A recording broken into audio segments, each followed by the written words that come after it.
A yeshiva student was betrothed to a young woman in a nearby town. On the day of the wedding, as he sat alone in the house, he looked out the window and saw a beautiful woman passing by.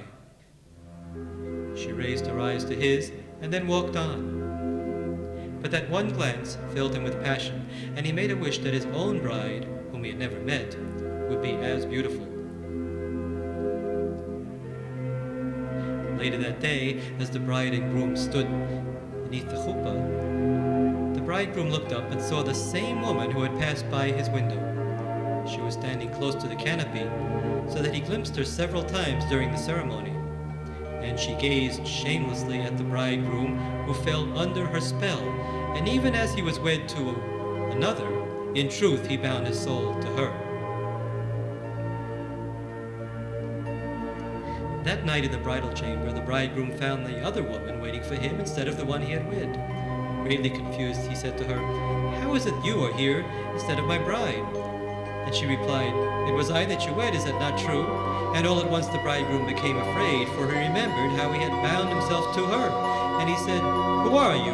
Where do you come from?" She answered, "My name is Nahama. My mother's name is Lilit." "No," he cried, and he backed away from the demoness, for that is what she was. "Have you forgotten your craving for me?" she answered, and she dropped her gown. And when he saw his desire return tenfold, and he gave himself up to that daughter of demons. Afterwards, however, he was filled with fear and remorse. What had he done?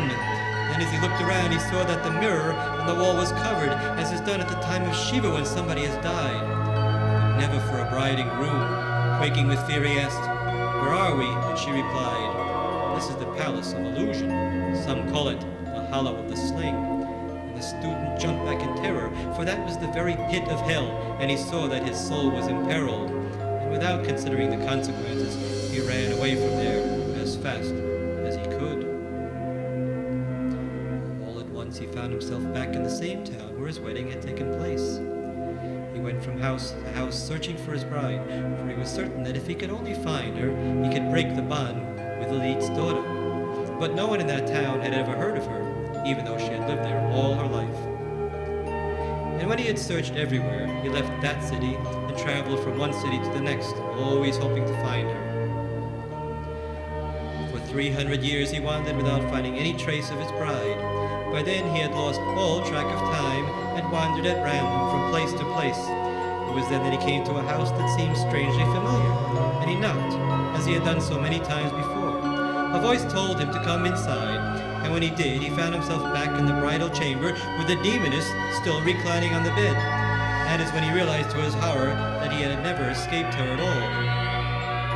The instant he understood, the demoness disappeared, and the room vanished as well, and the bridegroom found himself still standing beneath the bridal canopy. The ceremony was still taking place, and when the bridegroom realized where he was, he looked out to the place where the demoness had stood, and there he saw instead the face of the serpent. And this time, after the wedding vows, as he crushed the glass beneath his foot, he imagined it was the head of the serpent that was being crushed.